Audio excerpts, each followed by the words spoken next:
everyone, and welcome to Memory Matters for All Ages. I'm Janelle Nichols of the Gables of Hudson Assisted Living Residence. We want to welcome back to the program Catherine Kilpatrick. She is a speech-language pathologist with over 40 years of experience, a national speaker, an author of over 30 publications, and she has helped innumerable people with diagnosis of dementia. She also has a real heart for the caregivers and for the families. And as we usually do here at Memory Matters, we spend the third week of each month talking about dementia. Right. Kathy, welcome back to the program. Hi, Janelle. I had a while back when we were talking about this program today and what we were going to share, I remembered something that happened many years ago at an assisted living where I was working at the time. And that is a gentleman that had dementia asking me the same question over and over, and I mean like every minute. Mm-hmm. Now, even the best of us, and I held it together, but I will admit I was at the end of my rope. And I answered, and I wrote it down on a piece of paper, and I tried to explain, and I tried different ways of explaining. It was really tough, and that's what we're going to talk about today, is helping people with props, and I mean, situations like that can get to the best of us, can't it? Absolutely. Yeah.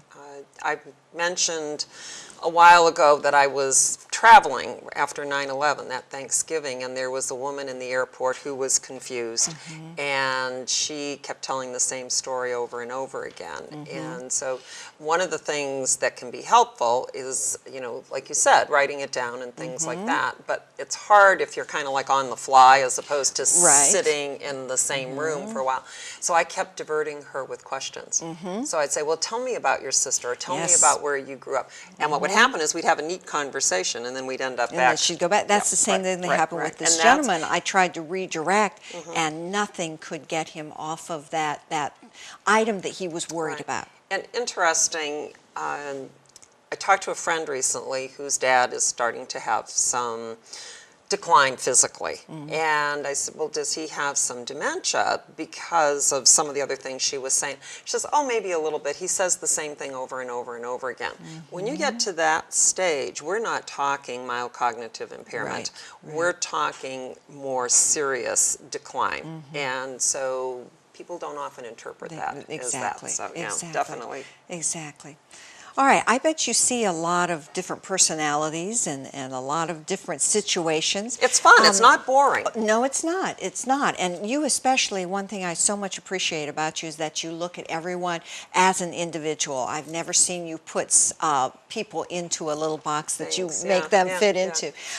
Can you give us some things to think about? Like you just talked about this family member that obviously did not understand where they were with this loved one. Can you give us some things to think about? Well, and just to tag on to that for a second, it is what it is, okay? But here's the thing. When you're trying to reason with that person to make decisions about end-of-life things, they may not be able to handle, well, you got this option or that option or this option. So it's, the repetitive questioning can be annoying, but then you got to start looking at the other things depending, this person's health is failing. It could be someone else that still lives alone. And it's like, okay, we need to do other things. So, you're right in terms of the different props. And last week we talked about mild cognitive impairment and maybe setting up some basic things. And so what we need to do as one progresses with their dementia or Alzheimer's disease, and again, Alzheimer's being one of the areas, when we think of dementia, Alzheimer's can be one of the causes. It could be a traumatic brain injury, it could be vascular dementia. What I like to focus in on is, new learning becomes a little bit harder. So how did they keep track of information before? So, most of my friends who are on electronic devices use that as their calendar. I don't, because I'm on the road. And I don't want to be looking at that. So I'm on paper. It's not on an electronic mode. But we need to find out, maybe they had a day planner before. Maybe they, did Post-it notes or whatever.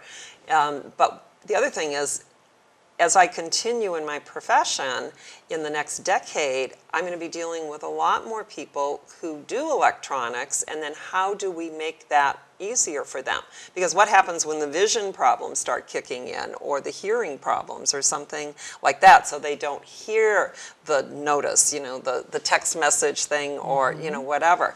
As the dementia advances, the advantage of getting a speech-language pathologist involved, and I'm kind of prejudiced, but this is our expertise. Sure. If that person does not hear well, or their vision is impaired, or perhaps they had a stroke and they have some right neglect or left neglect, so they're not scanning the information. So here you've got written reminders, and we all do it. I've done it. I've seen myself do it in therapy, where I kind of scribble something down. In other words, I'm not paying attention to the fact that I'm printing and it's very legible. So families might say, well, I write stuff down, but they don't follow it. Well, you got to check to make sure that they can see it, read it, and that it's not too complicated. So it's some basic kinds of things. And then often what they did, we just need some simplification, for the information that's on there. And so whether it's appointments or the medication or any of that.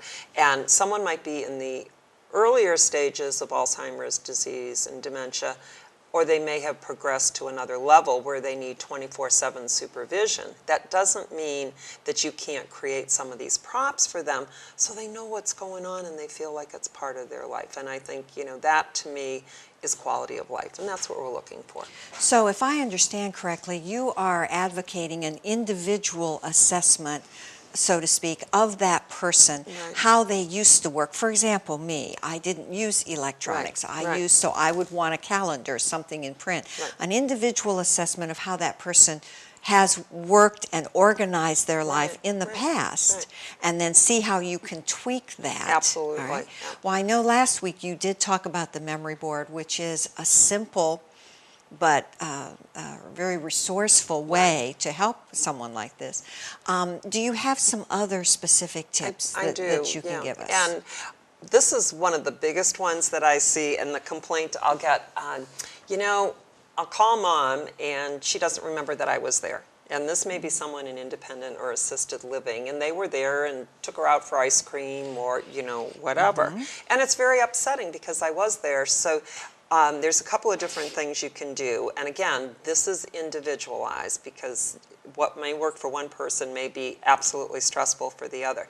But it could be taken like as simple as a stenographer's pad, spiral notebook somehow, put the date at the top, and then write down what went on for that day. So you go and visit, so you write down what time you were there and what you did and some of the things you talked about. So when another family member or friend comes in, either the next day or later, they can refer to that and say, oh, I see Janelle was there and you guys played poker for 2 hours and then you went and ordered a pizza.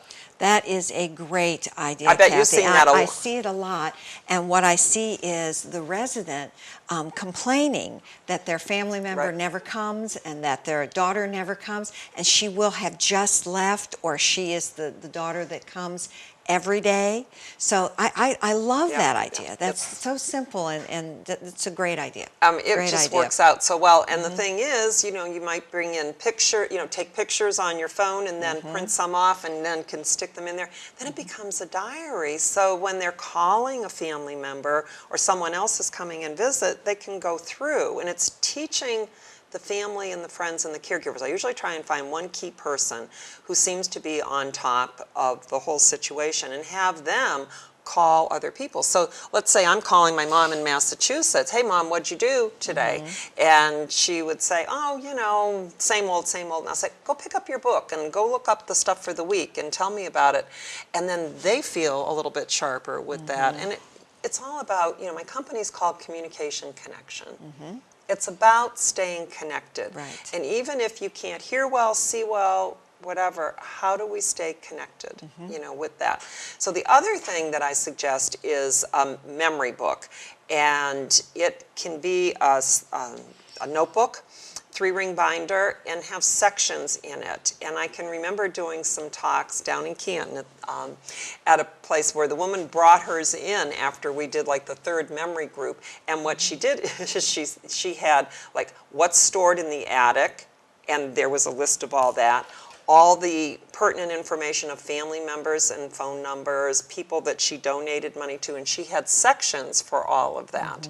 And evidently this was a pretty organized person before who was able to create that. But if you had one for mom or dad or a friend, then you could have them look at it, because they go to the doctor and they can't remember information, but it could be written down, because often to the middle stages they can read out loud. So they could read what you guys have written down, saying, okay, you know, I had some back pain last week, this medication's giving me a headache, rather than that person sitting there while the doc and the family member are talking back and forth. It's a dignity thing. And then another tip, which is great in the car, where are we going, what time are we going to get there? You get a super sticky Post-it note, I wish I'd invented them, and stick it on the dashboard, and when they ask you, where are we going, or what's the doctor's name, you just keep pointing to it, and eventually they're going to be looking at that, and they'll know the information. Those are so practical. I just love them, Kathy, and that's, as I've said before, that's one of my favorite things about you when you speak, is that you give people something practical that they can actually put into practice.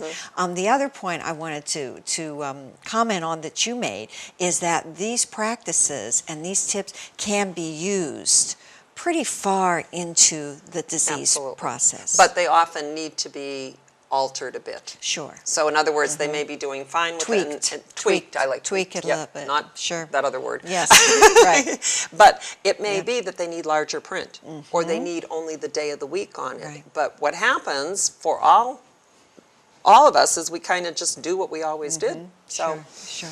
So families need to be aware of the progression and tweak things a little bit and be observant and very practical.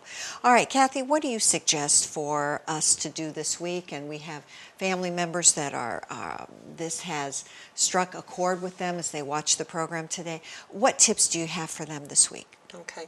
I think the most important thing is observe. Notice what's going on.